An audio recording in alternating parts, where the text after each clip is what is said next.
മരണം പെയ്യുന്ന ആകാശത്തിന് കീഴെ ഗസക്ക് ഒരു പെരുന്നാൾ കൂടി.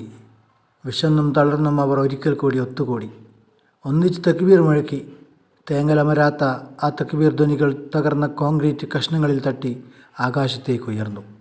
അവർക്കുള്ള മരണ വാറൻറ്റുമായി ഇസ്രായേൽ യുദ്ധവിമാനങ്ങൾ കുതിച്ചു പായുന്ന അതേ ആകാശത്തേക്ക്. പെരുന്നാൾ ആഘോഷിക്കാനെത്തിയ കുരുന്നുകളിൽ ഭൂരിഭാഗവും അനാഥരാണ്. കുടുംബത്തോടെ ചുട്ടുകരിക്കപ്പെട്ടവർ.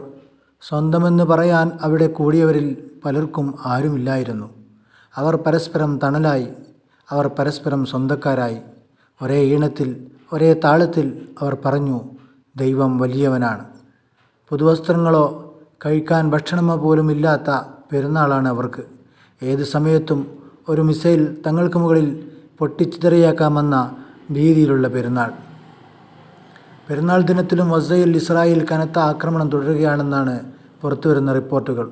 ഖാൻ യൂനിസിൽ പെരുന്നാൾ നിസ്കാരത്തിനെത്തിയവർക്ക് നേരെ ഇസ്രായേൽ സൈന്യം നടത്തിയ വെടിവെപ്പിൽ ഒരു കുട്ടിയുൾപ്പെടെ നിരവധി പേർ കൊല്ലപ്പെട്ടതായി ഫലസ്തീൻ ക്രോണിക്കിൾ റിപ്പോർട്ട് ചെയ്തു.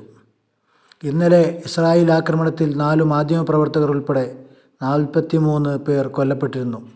തെക്കൻ ഗസയിലാണ് ഇന്നലെ ഇസ്രായേൽ ആക്രമണം ശക്തിപ്പെടുത്തിയത്. ഗസ സിറ്റിയിലെ അൽ അഹാലി ആശുപത്രിയിൽ നടത്തിയ ആക്രമണത്തിലാണ് 4 മാധ്യമപ്രവർത്തകർ കൊല്ലപ്പെട്ടത്. തെക്കൻ ഗസയിലെ നാസർ ആശുപത്രിയിൽ 21 പേരുടെ മൃതദേഹങ്ങൾ എത്തിയതായി ആശുപത്രി വൃത്താന്തങ്ങൾ പറഞ്ഞു. ആശുപത്രിക്ക് നേരെ നടന്ന ആക്രമണം ഹമാസ് അപലപിച്ചു. 8ാം തവണയാണ് ഈ ആശുപത്രിക്ക് നേരെ ഇസ്രായേൽ ആക്രമണം നടത്തുന്നത്.